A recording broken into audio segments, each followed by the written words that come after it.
Welcome to Salim समी channel. मैं हूं आपका एस्ट्रोलॉजर सलीम समी। ज़्यादातर काम तो आजकल मैं होस्टिंग के कर रहा हूं क्योंकि अजहर सलीम साहब के प्रोग्राम आप बड़े शौक से देख रहे हैं। कल आपने एक नई वीडियो देखी जिसमें अजहर साहब होस्ट थे और ग़ुलाम मुर्तज़ा साहब ने आपको पामिस्ट्री के थ्रू एक नई इन्फॉर्मेशन दी कि पामिस्ट्री से कैसे आप इंसानी शख्सियत के बारे में, उसकी नेचर्स के बारे में पता कर सकते हैं, मालूम कर सकते हैं। और आज फिर हम नया सिलसिला, वही सवाल और जवाब का सिलसिला अजहर सलीम के साथ जो आप लोग बहुत पसंद कर रहे हैं, वो सिलसिला शुरू करने लगे हैं। अस्सलाम वालेकुम अजहर, क्या हाल है? वालेकुम सलाम जी, अल्लाह का शुक्र, आप सुनाइए। माशाल्लाह जी, बड़ा ज़बरदस्त आपके प्रोग्राम हिट हो रहे हैं और पब्लिक बहुत ज़ौक़ और शौक़ से आपका प्रोग्राम देख रही है। अल्लाह का करम है। हाँ जी, क्या कह सकते हैं, हमारा उसमें कोई कमाल नहीं है। अल्लाह का करम होना चाहिए और अल्लाह अपना करम सब पे रखे। सिलसिला शुरू करते हैं जी। अजहर साहब, सवाल है आज का पहला है, गिलगित बल्किस्तान में इलेक्शन हो रहे हैं और हमारी 3 बड़ी पार्टियां हैं। पहले तो हुकूमत है तहरीक इंसाफ की, और मुस्लिम लीग नून है और पीपल पार्टी है। कौन सी पार्टी जीती हुई नज़र आती है और कितनी सीटें ले सकती है पार्टी? देखें, सीटें कौन सी कितनी पार्टी ले सकती है ये तो थोड़ा सा बताना मुश्किल हो जाएगा। चलें, जीत कौन रहे, लेकिन हम उसको एनालाइज ज़रूर कर सकते हैं कि किसकी पॉसिबिलिटीज़ बन सकती हैं मेजॉरिटी लेने की या गवर्नमेंट बनाने की। ठीक है, दोनों एक ही किस्म के एस्पेक्ट हैं, मेजॉरिटी लेना और गवर्नमेंट बनाना, क्योंकि नॉर्मली कंडीशंस में यही होता है कि जो मेजॉरिटी ले रहा होता है वही अपनी गवर्नमेंट बनाता है। ठीक है, अच्छा, अब यहाँ पे मैं एक चीज़ आपको मैं बताता चलूँ पहले कि इस चार्ट को जिस वक्त आप मेरे से सवाल कर रहे हैं, जो सवाल के वक्त के मुताबिक लगन भी बता, जब हम इसको एनालाइज करेंगे, ठीक है, तो इसको एनालाइज करते हुए हमें सबसे पहले जो इम्पोर्टेंट चीज़ जो जज करनी है वो ये जज करनी है कि हमने किन पार्टीज़ को आपस में बीच में, क्योंकि ये मुकाबले का चार्ट है बेसिकली, बिल्कुल, तो किन पार्टीज़ को का मुकाबला है आपस में। जी बिल्कुल। तो इसमें एक बड़ी क्लियर इंडिकेशन है, क्लियर चीज़ बहुत क्लियर है कि एक तो गवर्नमेंट है, ठीक है, जिसको हम 10th हाउस से पढ़ते हैं, हुकूमत, मौजूदा हुकूमत, ठीक है। दूसरी ऑपोजिशन है, बिल्कुल ठीक। अब ऑपोजिशन हम 4th हाउस से पढ़ेंगे, ठीक है। अब जब हम 4th हाउस से, अब जब हम ऑपोजिशन को पढ़ते हैं तो ऑपोजिशन के अंदर 2 मेजर पार्टीज हैं। अब हम जाहिर है दोनों मेजर पार्टीज को तो सेम प्लैनेट नहीं असाइन कर सकते, एक म्यूचुअल ऑपोजिशन को तो हम असाइन कर सकते हैं, लेकिन जब दोनों मेजर पार्टीज जो हैं वो भी सेपरेटली कॉन्टेस्टेंट्स हैं उस एक इलेक्शन के अंदर, तो हमें उनके लिए डिफरेंट असाइन करने पड़ेंगे। ठीक है, तो जब हम वेस्टर्न एस्ट्रोलॉजी के ऊपर काम करते हैं तो जब हाउस सिस्टम हमारा इक्वल हाउस सिस्टम नहीं होता, ठीक है। अब जब 7th हाउस को अगर हम देखें तो फर्स्ट रूलर जो 7th हाउस का कस्प है वो चला जाएगा एक पार्टी को, और दूसरी पार्टी को जो 7th हाउस के अंदर दूसरा ज़ोडिक साइन आ रहा है उसका रूलर चला जाएगा। ठीक है, अब अगर हम इस वक्त चार्ट देखें तो जेमिनी असेंडेंट बनता है, अभी जो बन जी जेमिनी असेंडेंट बनता है, ठीक है, और एक्वेरियस की लास्ट डिग्रीज के ऊपर 10th हाउस बनता है, ठीक है, क्योंकि इक्वल हाउस सिस्टम नहीं है। मैं फिर आपको बता दूं, आप वो बार इसको थोड़ा सा वो कंफ्यूज हो जाते हैं जब इक्वल हाउस सिस्टम, क्योंकि आप इंडियन मेथड पे काम करते हैं जिसमें इक्वल हाउस, चलो चार्ट, हाँ जी, ठीक है। तो एक्वेरियस 10th हाउस एक्वेरियस बनता है, तो 10th हाउस का रूलर जो है वो आपका सैटर्न, ठीक है, जो कि अपने ही घर में कैप्रिकॉर्न में बहुत स्ट्रांग बैठा हुआ है इस वक्त, लेकिन 10वें से 12वें, जी 10वें से 12वें, ठीक है। वो अपनी गलतियां तो इंडिकेट हो रही है ना, जब अपने ही घर का मालिक अपने से 12वें में चला गया तो वो अपनी ही की भी गलतियां इंडिकेट कर रहा है, ठीक है, लेकिन उसके बावजूद वो स्ट्रांग है तो वो उतना ज़्यादा डैमेज नहीं होता। जो सेल्फ मिस्टेक्स होती हैं वो अपनी गलतियाँ जो होती हैं वो कवर होती रहती हैं कहीं ना कहीं से, ठीक है। अच्छा, दूसरी तरह जब हम चले जाएँ अगर 7th हाउस के रूलर के ऊपर, तो 7th हाउस का कस्प जो है वो लियो के अंदर है, ठीक है, तो एक पार्टी को तो रूल कर रहा है सन, ठीक है, लियो का जो रूलर है वो सन है, और 7th हाउस का ही दूसरा जो आपका जो हाउस साइन आता है उसके अंदर वो आता है वर्गो, मर्करी, ठीक है। तो एक पार्टी को मर्करी रूल कर रही है, सन और मर्करी। अब अगर हम इसको डिवीजन करें अब हम इसकी, तो basically it is a competition between Saturn, sun and Mercury, ठीक है। अच्छा, कंपटीशन चार्ट के अंदर 2-3 बड़ी मेजर साइंस होते हैं उनकी स्ट्रेंथ को जांचने के लिए, ठीक है, कि किसके विनिंग के चांसेस ज़्यादा हैं। अब यहाँ पे मैं सबसे पहले तो मैं ये बताता चलूँ कि जब हम सन को देखते हैं सन इस वक्त अगर हम चार्ट में देखें तो सन इस वक्त स्कॉर्पियो में है, ठीक है, बिल्कुल ठीक, जिसका रूलर मार्स है, जी बिल्कुल, ठीक है। इसी तरह मरकरी खुद इटसेल्फ भी स्कॉर्पियो में एंटर हो चुका हुआ है, अर्ली डिग्रीज के ऊपर है, एंटर हो चुका हुआ है, ठीक है, और उसका रूलर भी मार्स है। अब अगर हम यहाँ डिस्पोजिटर की पोजीशन के ऊपर अगर जाएं तो डिस्पोजिटर जो है वो इस वक्त स्टेशनरी हो रहा है, जी, यानी कि ठीक है। जो मार्स है, मार्स रेट्रोग्रेड हुआ हुआ था, ठीक है, अब वो अब डायरेक्ट होने से पहले वो एक स्टेशनरी स्टेट में आ रहा है, ठीक है। हॉररे चार्ट के अंदर अगर किसी प्लैनेट का जो डिस्पोजिटर है या जो कोई प्लैनेट है जो कि उस पार्टी को इंडिकेट कर रहा है या जो कंसर्निंग क्वेश्चन है उसको इंडिकेट कर रहा है, अगर वो स्टेशनरी हो रहा हो तो उसको बहुत नेगेटिव कंसिडर किया जाता है, अच्छा, ठीक है। उसकी रीडिंग को, उसके आउटकम्स को नेगेटिव कंसिडर किया जाता है, ठीक है। इसके लिए नुकसान है, हाँ, ऑपोजिशन के लिए, जी, ये ऑपोजिशन के लिए एक बड़ा नेगेटिव पॉइंट है, नेगेटिव, ठीक है। ये ऑपोजिशन के लिए एक बहुत नेगेटिव पॉइंट है कि उनके जो मीडिएटर है, जो डिस्पोजिटर है, जो डिस्पोजिटर है वो स्टेशनरी हो रहा है, इस वक्त स्टेशनरी हो चुका हुआ है, ठीक है, जिस वक्त आप सवाल कर रहे हैं। तो इसलिए ये एक पहली टेस्टिमनी जो है वो तो ऑपोजिशन के अगेंस्ट जाती है, ठीक है, और गवर्नमेंट को फेवर कर रही है। अच्छा, दूसरी जो टेस्टिमनी है यहाँ पे, इसमें क्योंकि इलेक्शंस जो हैं वो उसका आउटकम जो है वो डायरेक्टली आवाम से ताल्लुक़ होता है बेसिकली, ठीक है, आवाम से रिलेटेड मैटर है, तो आवाम ने फैसला करना होता है, ठीक है। तो आवाम का, जिस तरह हमने पहले भी चार्ट, जब ट्रम्प का चार्ट डिस्कस किया था, हमने बाइडेन का चार्ट डिस्कस किया था इलेक्शंस का, अमेरिकन इलेक्शंस का, उसमें भी हमने यही देखा था कि जो आवाम का जो हाकिम स्यारा जिसे मून कहा जाता है, जो आवाम के इमोशंस को रूल करता है, ठीक है, उसका एस्पेक्ट बन रहा था जो बाइडेन के रूलिंग प्लैनेट के साथ, ठीक है। इधर भी यही सिचुएशन है कि इधर भी जो मून का जो एस्पेक्ट बन रहा है वो गवर्नमेंट के साथ बन रहा है, जो मौजूदा गवर्नमेंट है उसका जो प्लैनेट है सैटर्न, ठीक है, उसके साथ इस वक्त ट्राइन बन रही है, ठीक है। अब ट्राइन जो बन रही है वो, उसमें एक चीज़ जो थोड़ी सी जो इसमें एक और मैं एक्सप्लेन करता चलूँ कि मून और सैटर्न का जो एस्पेक्ट है वो 1 डिग्री के ऊपर सेपरेटिंग है, एक अप्लाइंग एस्पेक्ट होता है, एक सेपरेटिंग एस्पेक्ट होता है, ठीक है, यानी कि वो एस्पेक्ट बन के वो आगे को बात चल रही है, ठीक है। लेकिन स्टिल क्योंकि मून का उसके बाद कोई और एस्पेक्ट नहीं बन रहा उस साइन के अंदर, तो इसलिए हम उसी एस्पेक्ट को काउंट करेंगे। और ये गवर्नमेंट के लिए फेवर, मसलन इमरान खान की जो गवर्नमेंट है उसके लिए एक बहुत पॉजिटिव टेस्टिमनी है, ठीक है। यानी कि आपका कहने का मतलब है कि ये इलेक्शन जो है गवर्नमेंट जीत, जी, इस चीज़ के जो चीज़ें हमने डिस्कस की हैं उससे ये बहुत ज़्यादा स्ट्रॉन्ग जो इंडिकेशंस जो नज़र आती हैं वो यही नज़र आती हैं कि गवर्नमेंट का पल्ला भारी रहेगा गिलगित बल्तिस्तान में, ठीक है। और दूसरी जो अपोजिशन जमातें हैं वो उस तरह जो है वो रिजल्ट नहीं दे सकेंगी, या उनसे उनकी जो एक्सपेक्टेशंस हैं। इस सवाल का जवाब जो है आपको मिल गया कि गिलगित बल्तिस्तान में जो इलेक्शन हो रहे हैं वो गवर्नमेंट के फेवर्स में, यानी कि पाकिस्तान तहरीक इंसाफ के फेवर में जाते हुए नज़र आते हैं। जी बिल्कुल। अच्छा जी, अगला सवाल है, कल आपने इसके ऊपर डिटेल से मुर्तज़ा भाई से भी पूछा, कल बयान आया जी। फिर एक और सवाल अज़र, कल मरीम नवाज़ का बयान आया, बयान कह लें, ख्वाहिश कह लें, जो भी कह लें, मैं तो सवाल कर रहा हूँ उनके लिए। उनका सवाल है कि जी जो आपने सेलेक्ट किया हुआ है इमरान खान साहब को, उनको हटा के हमें सेलेक्ट करें।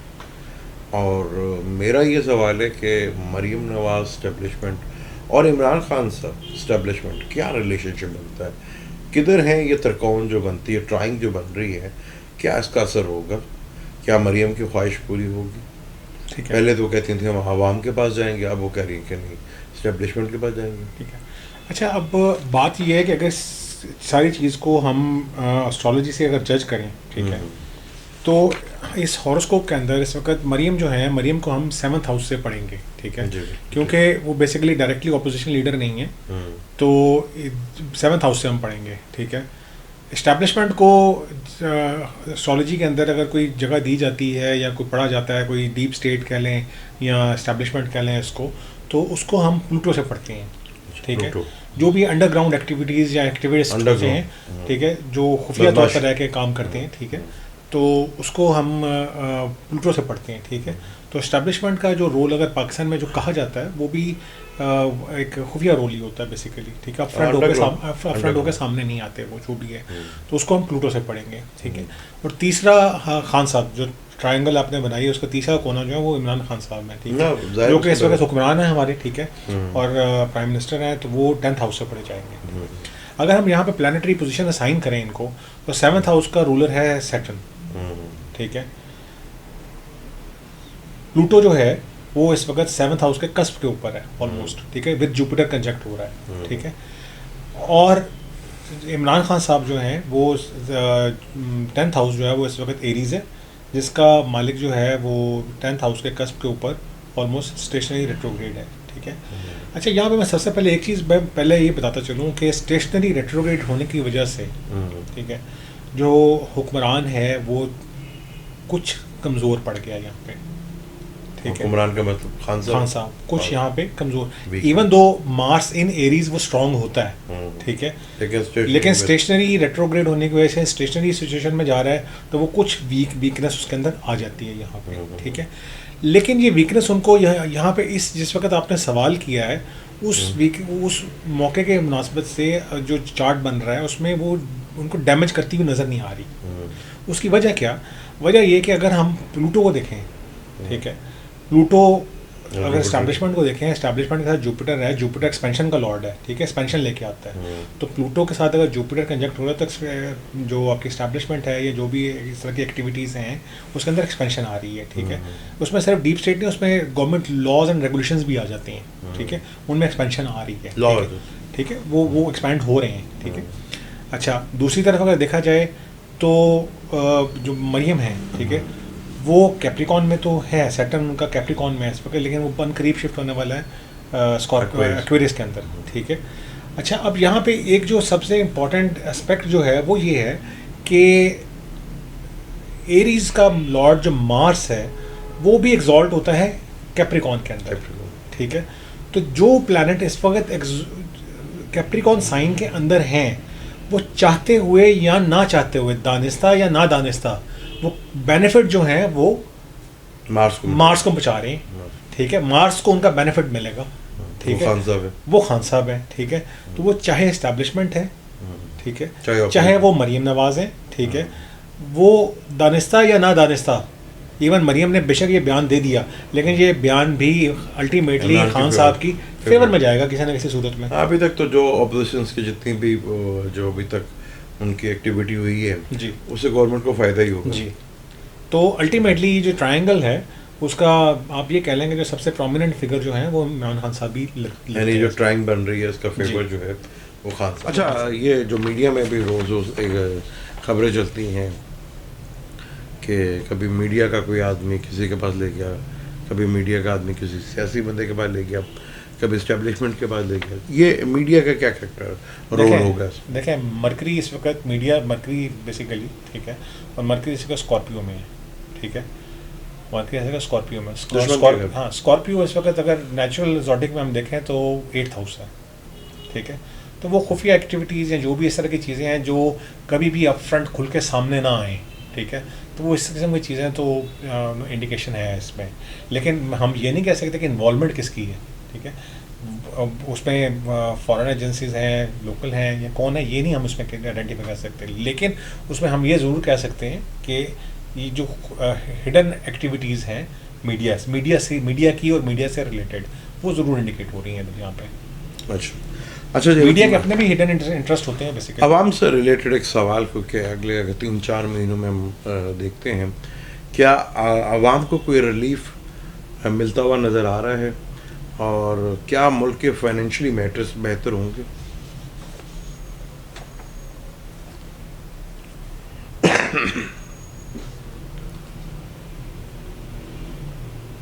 देखें, अगर आवाम का हम इस वक्त जिस तरह हमने पहले भी देखा कि मून से हम पढ़ते हैं, ठीक है, घर 4th, जी, घर 4th और मून से हम पढ़ते हैं, ठीक है।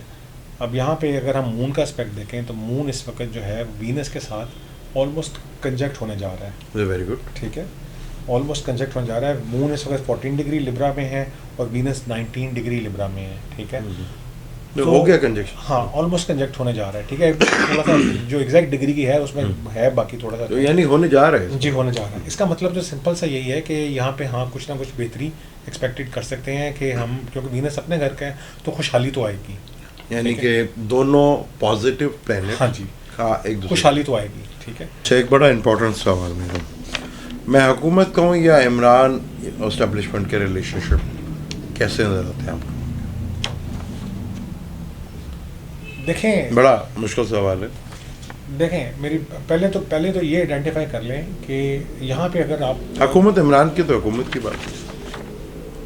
यहाँ पे अगर आप देखें, मेरी बात सुनें, बात ये है कि हुकूमत तो इस वक्त जैसे मैंने पहले कहा कि हुकूमत इस वक्त काफ़ी स्ट्रॉन्ग पोजीशन में है, ठीक है। हुकूमत की पोजीशन कोई नेगेटिव नहीं है। अच्छा ठीक है। ठीक है, ठीक। एक बड़ा ही इम्पोर्टेंट सवाल जो बहुत ज़रूरी है, क्योंकि वो हमारे आवाम से रिलेटेड ही है, बल्कि पेरेंट्स से रिलेटेड सवाल है। क्या स्कूल आगे बंद हो रहे हैं या नहीं? क्योंकि स्कूल वालों का भी एक एतराज़ है और मदर फादर का भी है कि जलसे जुलूस तो हो रहे हैं, तो स्कूलों के बंद करने की आए दिन मीडिया पे रोज़ कोई ना कोई खबर चल रही थी कि स्कूल बंद हो जाएंगे, और इस ये जो वबा है इसका क्या बनेगा? देखें, पहली बात तो ये कि अगर हम एजुकेशन को अगर देखें, ठीक है, तो नॉर्मली अर्ली एजुकेशन को हम मरकरी से पढ़ते हैं और हायर एजुकेशन को हम जुपिटर से पढ़ते हैं, ठीक है। मरकरी को अगर हम देखें इस वक्त, तो मरकरी इस वक्त किसी भी ऐसे एस्पेक्ट में नहीं है कि सैटर्न के साथ एक स्क्वायर थी उसकी, ठीक है, जिसमें दुश्मन के घर पे रिस्ट्रिक्शन लग सकती, मैं आता हूँ उसके ऊपर, रिस्ट्रिक्शन लग सकती थी उसके ऊपर, लेकिन वो अब स्क्वायर से सेपरेटिंग एस्पेक्ट में है इस वक्त, ठीक है। लेकिन वो स्क्वायर से तो सेपरेटिंग एस्पेक्ट में है, ठीक है, लेकिन उसके बावजूद वो जिस घर में है इस वक्त उसका रूलर जो है वो स्टेशनरी होने जा रहा है, ठीक है। स्कॉर्पियो में है तो स्कॉर्पियो का मार्च जो है वो स्टेशनरी होने जा रहा है। तो इसका मतलब है कोई टेम्परेरीली छोटा मोटा एक टाइम पीरियड जो हो सकता है वो बिल्कुल आ सकता है। इसको आप इस तरह भी ट्रांसलेट कर सकते हैं कि हाँ ब्रेक आ सकती है, लेकिन वो ब्रेक एजुकेशन की तरफ नहीं आएगी, ठीक है। ये नहीं होगा स्कूल बंद कर दें, हो सकता है वो ऑफिशियल छुट्टियाँ अनाउंस कर दें, सर्दियों में छुट्टियाँ, ठीक है। ये चीज़ पॉसिबल हो सकती है। चलिए, ये भी एक अच्छी चीज़ है। अच्छा जी, आपने डीप इस्टेब्लिशमेंट की बात की तो फिर मेरे जहन में अमेरिका तो आ ही गया। अभी तक सरकारी नताइज मॉडर्न साहब के हक़ में नहीं आए, हालांकि वो जीत गए, मीडिया ने तो कह दिया, लेकिन सरकारी नताइज अमेरिका के इस्टेब्लिशमेंट की तरफ से या गवर्नमेंट की तरफ? देखें, इसका इस सवाल का ताल्लुक एस्ट्रोलॉजी से नहीं है, बेसिकली ये उनके सिस्टम से ताल्लुक है इसका। सिस्टम क्या है? जो उनका अमेरिकन जो इलेक्टोरल सिस्टम है उसकी इलेक्शंस के बाद अब 14 दिसंबर को उनका इलेक्टोरल कॉलेज की वोट कास्टिंग होनी है, ठीक है। जो पॉपुलर वोट है उसमें बाइडेन जीत गए हैं, ठीक है। और पॉपुलर वोट के बाद जो इलेक्टोरल कॉलेज का वोट है, ठीक है, जो असल चीज़ है, जो तमाम स्टेट्स के जो नुमाइंदे होंगे उन्होंने 14 को जाके वोट कास्ट करना है, ठीक है। अब जो सारा जो इस वक्त जो जितनी भी वो कॉन्स्पिरेसी चल रही है वो चल ही इस बात के ऊपर रही है कि वो जो वोटिंग है, वो जो इलेक्टोरल कॉलेज की जो वोटिंग है वो होनी है कि स्टेट्स किसने विन की हैं, ठीक है। जो स्टेट्स किसने विन की है, अब जो स्टेट्स जो अभी तक अगर आप देखें स्टेट्स विन की है, जो आप देखें जो बाइडन की जो 279 सीट्स आ रही थी और ट्रम्प की 214 थी, जो कि कुछ टीवी चैनल 290 दिखा रहे थे ट्रम्प बाइडन की, तो वो स्टेट की जो रीकाउंटिंग, कुछ स्टेट्स की जो 4 से 5 स्टेट्स हैं उनकी रीकाउंटिंग जो है वो चल रही है अभी, ठीक है।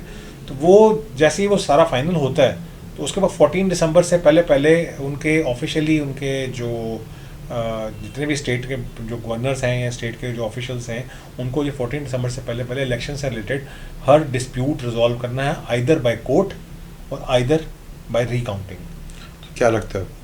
मैं तो पहले कहा कि जो मुझे इसमें चांसेस कम ही नज़र आते हैं कि ट्रम्प की कोई विक्ट्री हो इसमें। चरण जी, एक आखिरी सवाल जो मैसेज में किया था आपसे वो करते हैं, किसी ने कहा था कि जी लैलतुल कदर में पाकिस्तान बना था, और ये इसी तरह का कुछ सवाल था, शायद आपने पढ़ा भी हो कि 27 का चांद जो है वो अमावस का चांद होता है। इस पर थोड़ा जवाब देंगे आप? देखें, अमावस का चांद की जो टर्म है वो बेसिकली वो इंडियन टर्म है, तो मुझसे ज़्यादा बेहतर तो उसको आप एक्सप्लेन कर सकते हैं, ठीक है। लेकिन जहाँ तक मेरा नॉलेज है 27वीं का चांद जो होता है वो अमावस का चांद नहीं होता, नहीं होता, ठीक है। अगर चांद 30 का है तो 29 को अमावस होगी। अगर चांद 29 का है तो 28 की रात अमावस को कहा जाता है। अमावस कह लें या डार्क नाइट, क्योंकि सन और मून का जब भी कंजक्शंस होता है तो अमावस कहलाती है, ठीक है। इसलिए सन और मून जब भी कंजक्ट होके 26 घंटे के बाद नया चांद शुरू होता है, जैसे होने वाला है, तो एक दिन पहले अगर 30 का है तो 29 को, अगर 29 का है तो 28 की रात जो है वो अमावस की होगी। 27वीं रात कभी भी अमावस की रात नहीं खिलाएगी। अब वो कह सकते हैं कि आखिरी दिनों का जरूर कह सकते हैं, लेकिन अमावस की रात नहीं कह सकते। सिंपल सा अगर उसको एक्सप्लेन किया जाए अगर, तो किसी भी इस्लामिक मंथ की पहली से पहले वाली जो रात होती है वो अमावस की रात होती है। नो डेफिनेटली, क्योंकि मून तो डिक्लाइन में जैसे 14 के बाद 15 का होता है तो मून डिक्लाइन की तरफ जाना शुरू हो जाता है। ये था जी आज का प्रोग्राम। कैसा लगा इसके ऊपर ज़रूर कमेंट कीजिएगा। अज़र साहब ने फिर बड़े अच्छे सवालों के जवाब दिए। अब देखते हैं आगे क्या इनका होता है। और अगर आप भी लोग सवाल करना चाहते हैं अज़र साहब से, वो एक दिन हमने सिलेक्ट करेंगे कि आप ही के सवालों के, सब किसी कोई पॉलिटिशियन नहीं, कोई सियासत नहीं, कोई एस्ट्रोलॉजी नहीं, सिर्फ आपके सवालों का जवाब दिया जाएगा एस्ट्रोलॉजी से ही। वो एक दिन हम फिक्स करेंगे, लेकिन आपका सवाल जो है वो एक होना चाहिए। उसके लिए डेट ऑफ बर्थ की तो जरूरत ही नहीं। डेट ऑफ बर्थ की नहीं, सिर्फ आपका सवाल, मोस्ट कंसर्निंग क्वेश्चन जो है आपका, जो भी इम्पोर्टेंट क्वेश्चन है।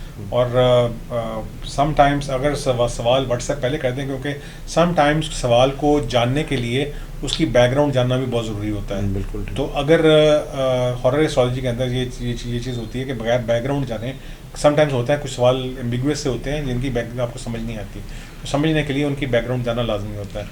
और यहाँ पे ये भी मैं कहता हूँ कि वो ट्रांसलेट से देंगे, वक्ती ज़ैचर से देंगे, तो कोशिश करेंगे कि हम 8 से 10 सवाल ले लें, ठीक है। लेकिन सवाल जो है बड़ा सही होना चाहिए, और जो आपका है प्रॉब्लम उसके ऊपर हो, या जो आप पूछना चाहते हैं गाइड, अपना गाइडलाइन लेना चाहते हैं उसके ऊपर वो सवाल हो, तो बहुत अच्छा लगेगा। और फिर हम दोनों को इजाज़त दें, लेकिन जाने से पहले चैनल को सब्सक्राइब कर लीजिएगा और बेल के बटन को ज़रूर दबाइएगा। अल्लाह हाफ़िज़। शुक्रिया जी।